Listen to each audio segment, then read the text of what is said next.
on reprend son souffle. Être décolleté, hein. Oh là, quelle lourdeur. C'est pas possible, hein. Mais vous allez vous arrêter de grossir sans déconner, oh.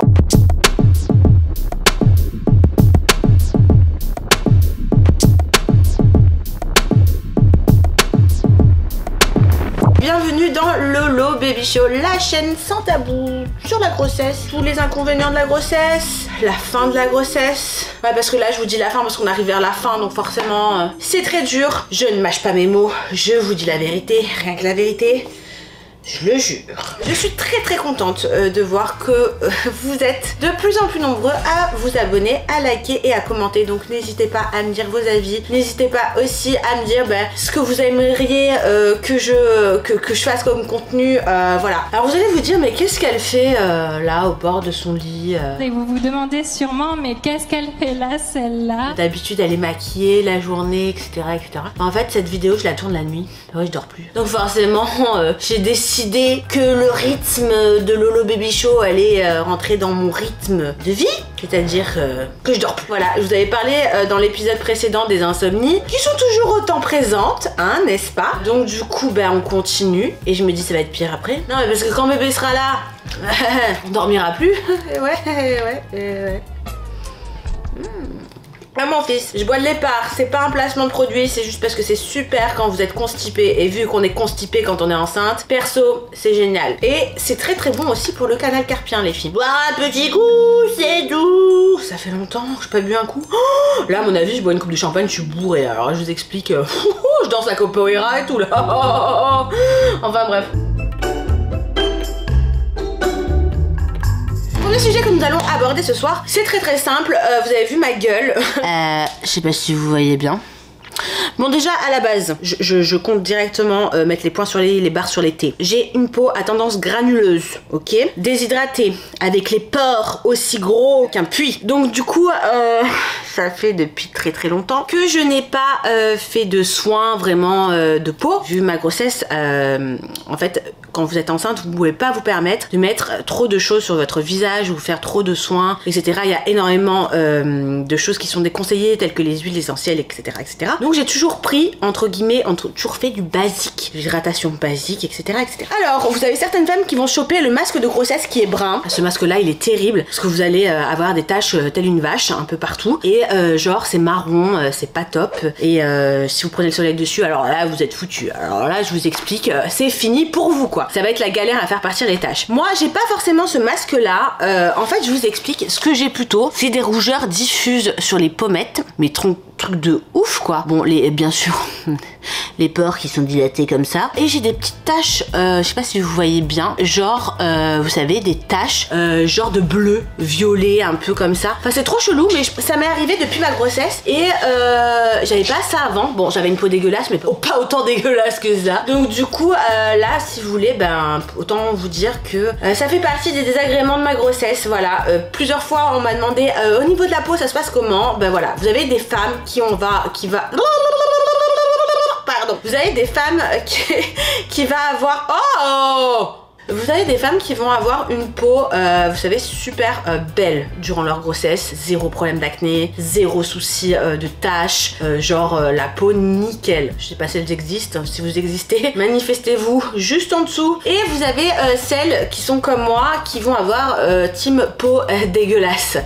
Donc du coup, je suis la team peau dégueulasse. Et autant vous dire que, voilà pourquoi on me demandait, Laura, tu te maquilles pas mal. C'est vrai. Parce que de une, j'aime le make-up. Et de deux, enfin je veux dire, j'ai toujours kiffé faire du Picasso, quoi. Donc du coup ça m'éclate. Mais en plus de ça, durant ma grossesse, j'en mets un peu plus, c'est vrai. Alors vous allez me dire comment c'est possible, parce que t'en as déjà un sacré paquet sur ta tronche. Mais en soi, oui, c'est possible, j'en mets un petit peu plus, parce que je veux cacher ces petites rougeurs diffuses qui me dérangent en soi. Bon, elles me dérangent oui et non, parce que là, regardez, je vous parle... De toute façon, pour j'en suis. Ça c'était pour le petit sujet peau que je voulais exploiter avec vous, parce que c'est vrai que j'en ai pas forcément parlé. On va passer au deuxième sujet qui est pour moi très important. J'ai eu l'impression depuis 1 mois et demi d'être un dragon.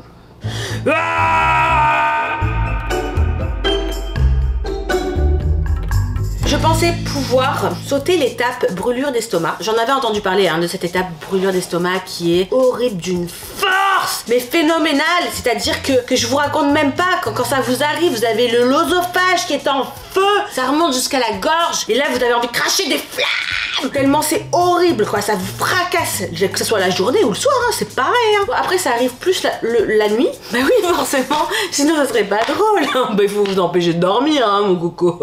Alors il y a plusieurs façons d'éviter d'éviter, vous pouvez pas les éviter, c'est comme ça, c'est pas autrement. Éviter non, mais de les subir d'une façon plus ou moins acceptable pour votre corps. Après, je sais pas si c'est vrai ou pas. On dit que soi-disant les brûlures d'estomac, ça serait les cheveux du bébé.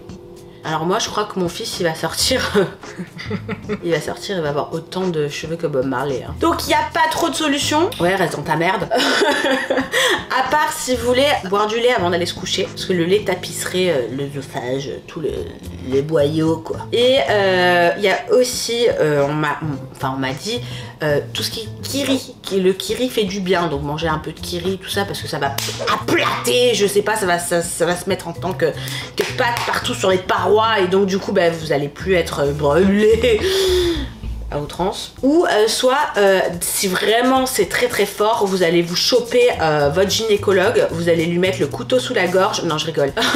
Vous allez choper votre gynécologue et vous allez lui dire que vous en pouvez plus et qu'il vous prescrive un antibiotique qui s'appelle osoméprazole. Je vais vous mettre là. Parce que s'il faut, c'est pas ça. Ça fonctionne du tonnerre de Dieu. C'est génial. Voilà, il n'y a pas mieux que osoméprazole. Ça m'a franchement libérée, délivrée. Enfin, ça a été génial, quoi. Pour moi, ça a été la folie. Merci osoméprazole. Ou merci mon gynéco. D'ailleurs, parlant de kilos. La fameuse question, plusieurs fois vous me dites Laura t'as pris combien de poids, etc. etc. Bon vous savez que franchement sous mes airs de bimbo, j'ai jamais menti, j'ai toujours assumé que ce soit toutes mes chirurgies, que ce soit mes comportements, que ce soit ma grande gueule, que ce soit mes coups de gueule, enfin que ce soit tout, donc j'en ai absolument rien à faire et je vais bien sûr vous dévoiler le poteau rose. Je me suis pas cachée, j'ai pas fait attention à ce que je mangeais durant ma grossesse parce que je suis une fille, je me suis privée toute ma vie, voilà je le dis, je me suis privée toute ma vie, j'ai énormément fait de sport, voilà histoire d'avoir un corps de fou, blablabli blablabla et c'était pas que la chirurgie parce que les mauvaises langues vont débarquer, vont dire non mais attendez, elle a quand même fait de la chirurgie, ouais je me suis fait refaire les nichons, j'ai le droit, non. Non j'avoue, j'ai toujours fait, abonnez-vous, ça veut dire ça, hein, on s'abonne. Je me suis fait refaire les nichons au niveau de mon corps, au niveau de ma chirurgie, j'ai fait mes nichons 2 fois. La première fois parce que bah, j'étais plus jeune, j'avais 20 ans quand je les ai fait, et la deuxième fois quand j'ai eu 30 ans. Mais sinon mon corps, je n'ai pas fait de chirurgie à mon corps à part l'année dernière où j'ai voulu faire injecter un petit peu d'acide hyaluronique au niveau des fesses pour avoir des fesses un peu plus galbées. Mais en soi, enfin je veux dire, j'ai toujours eu un cul naturel, contrairement aux mauvaises langues qui se disent que j'ai fait refaire mon cul. Non, je me suis pas fait refaire le cul. Mais c'est le moi putain, c'est le seul truc naturel qui reste. Bref, peut-être plus pour longtemps. Je sais pas, on verra l'état que ça va être quand j'aurai accouché. Mais tout ça pour vous dire que je me suis perdue là, non? J'en étais où? Ah, le poids. Donc du coup, voilà, je vais assumer vous parler de poids, de prise de poids. Mais j'ai plein d'amis moi ce soir, qu'est-ce qui se passe? De prise de poids, etc. etc. Alors, pour la prise de poids, plus ou moins ça allait avec au fur et à mesure des mois, ça allait. En fait, non. J'ai pris direct, sachant que, je vous explique, ça faisait déjà quand même 6 mois avant de tomber enceinte que j'avais pris pas mal de kilos. C'était voulu, parce que je me trouvais trop maigre. À une époque de ma vie, j'ai plus forcément envie d'être la fille... Voilà, donc du coup j'avais commencé à prendre du poids parce que même mon chéri m'a dit ça te va un peu plus d'être en forme, etc. etc. D'ailleurs j'avais mes abonnés sur Instagram, merci. Mon Instagram il est là et mon Snapchat au cas où si vous me suivez pas, qui me disait ouais c'est vrai Laura t'as pris un peu de poids et franchement ça te va bien. Parce que j'avais pris vraiment un bon boule et tout, c'était pas mal. J'ai les origines.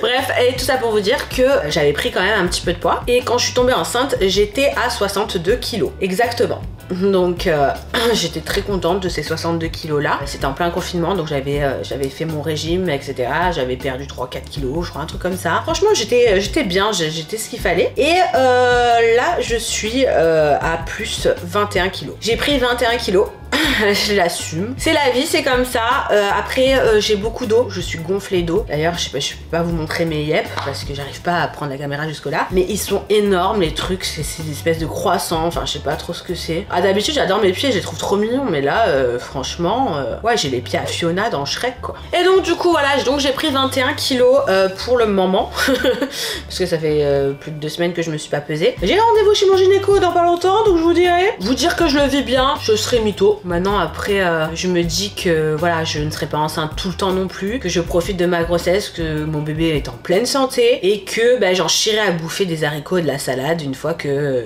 bébé sera là. Ce qui est prévu d'ailleurs, je compte vraiment, enfin j'ai déjà un régime qui est mis en place, sachant que je suis une fille à la base pendant des années qui a fait énormément attention à ce que je mangeais et je faisais énormément de sport. J'étais à 1 heure, 1 heure et demie de cardio par jour, plus au niveau de l'alimentation c'était le jeûne intermittent, plus effacement de tout ce qui était féculent, et j'ai eu une petite période où je mangeais plus de viande non plus, donc au niveau du muscle c'était pas trop ça. Donc si vous voulez, là je vais essayer de combiner tout ça parce que je sais quoi faire pour bien manger, etc., et surtout pour perdre le poids, et puis je connais mon corps, donc je vais essayer de fractionner un peu tout ça pour justement suivre mon régime après bébé. D'ailleurs je vous tiendrai au courant de tout, je ferai pas mal de vidéos là-dessus, ça sera dans mon Snapchat, ça sera quotidien qu'on en parlera ensemble, parce que je sais qu'il y a beaucoup de mamans qui ont du mal à perdre leur kilo de grossesse et d'autres qui vont perdre direct. Voilà, donc moi je suis une fille, je suis très déterminée et je retrouverai mon corps. Et si je ne retrouve pas mon corps, on passera sur la table de billard. Et ça je vous en parlerai aussi parce que je n'ai aucun problème à parler de chirurgie esthétique. Et d'ailleurs je trouve que ça serait un bon sujet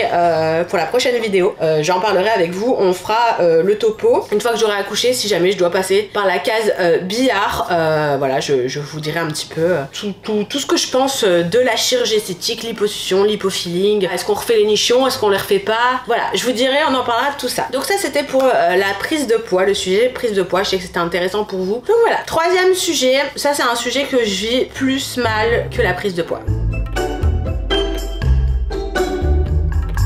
Je me suis rendu compte hier que j'ai craqué. J'ai 2 petites vergetures qui sont sur les hanches ici. Donc ça par contre, ça a été un peu un coup dur. Autant le poids, quand vous montez sur la balance, que vous avez le poids d'un mammouth, vous dites bah ouais ma grosse c'est ta faute, t'avais qu'à pas bouffer. Autant là bah oui c'est aussi de ta faute, t'avais qu'à pas bouffer. Mais en soi la vergeture, enfin les vergetures, ça vous casse un peu le moral hein. On va pas tortiller du cul pour chier droit. Donc j'en ai chopé 2. Pourtant j'hydrate à bloc hein. Huile, crème, je mets tout, je fais tout, mais comme je disais dans les premiers épisodes YouTube, c'est plus ou moins génétique je pense, et en plus de ça voilà, ça dépend de chaque maman, de chaque qualité de peau. Bon ben voilà, j'avais pas craqué depuis là, et là, enfin depuis le début de ma grossesse, et là c'est arrivé. C'est souvent à la fin, on me l'a dit, de toute façon on l'a dit, voilà.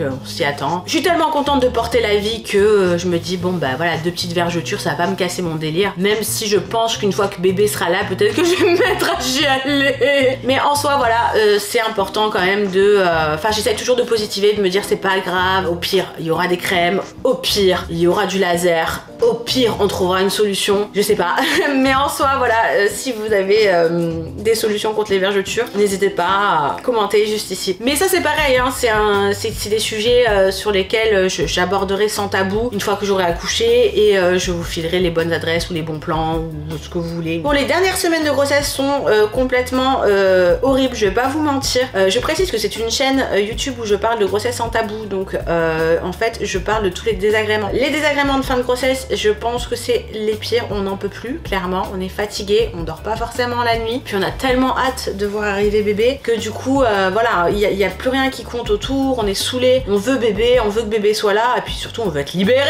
délivré, parce que là c'est quand même assez ouais franchement si on m'avait dit que c'était aussi intense la fin de la grossesse, je vous aurais dit non je crois pas, mais en fait je vous jure c'est vrai, c'est un truc de fou. Vous êtes crevé, vous êtes fatigué, il y a des jours où vous allez être bien, d'autres pas bien, vous allez vous taper des crises de ménage, mais vous pouvez pas vous baisser donc c'est galère, enfin bref.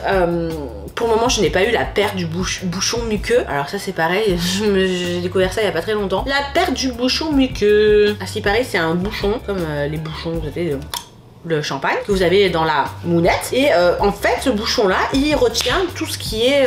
Enfin, il évite les bactéries, les ci, les là, ou que bébé il soit trop proche de la sortie, ou je sais pas, j'ai un truc un peu comme ça. Et donc ce bouchon-là, il se perd dans les dernières semaines. Je l'ai pas encore perdu, et à ce qui paraît, le bouchon, il est un peu rouge sang. Enfin, je sais pas trop. D'ailleurs, je voulais en parler de ça, mais j'ai vu que je sais même pas encore arrivé, je sais pas.